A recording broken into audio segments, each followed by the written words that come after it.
বা নতুন সিদ্ধান্তে নিয়োগ হবে।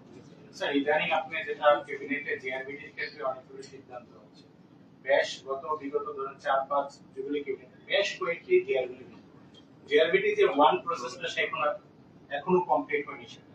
তো কবে নাগাদ জিআরবিটি টুটা আবার হবে? কারণ এক বছর পর পর সেগুলি চাকরিগুলি মানে যেগুলি আপনারা ডিসিশন নেন সেগুলো অবরুদ্ধ হয়ে যায়, পরবর্তী সময় আপনাদের আবার ক্যাবিনেট ডিসিশন নিতে হয়। তো অনেকগুলি ক্ষেত্রে এরকম অনেকগুলি ডিসিশন রয়েছে যেগুলো এক বছর হয়ে গেছে। দেখুন, GRBT it's a board, it's a recruitment board, তার একটা পরিকাঠামো রয়েছে।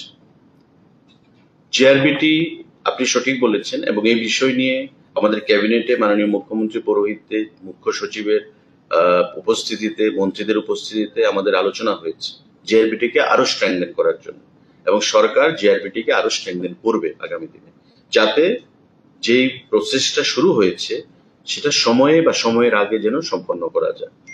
জিআরবিটি এমন নয় যে আজকে আমরা 100টা বা 200টা রিক্রুটমেন্টের জন্য আমরা রিকুইজিশন পাঠালাম সরকারের তরফ থেকে, জিআরবিটি কালকে থেকে এটা প্রসেস শুরু করে দেবে।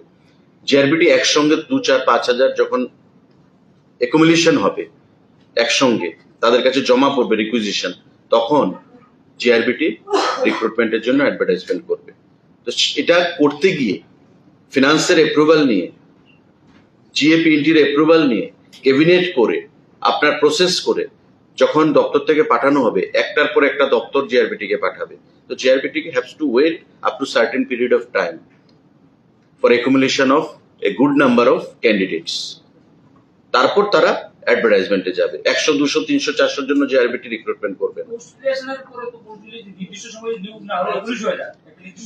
না। এগুলো যেমন আজকে একটা ক্যাবিনেট, আমি আপনাকে বলি,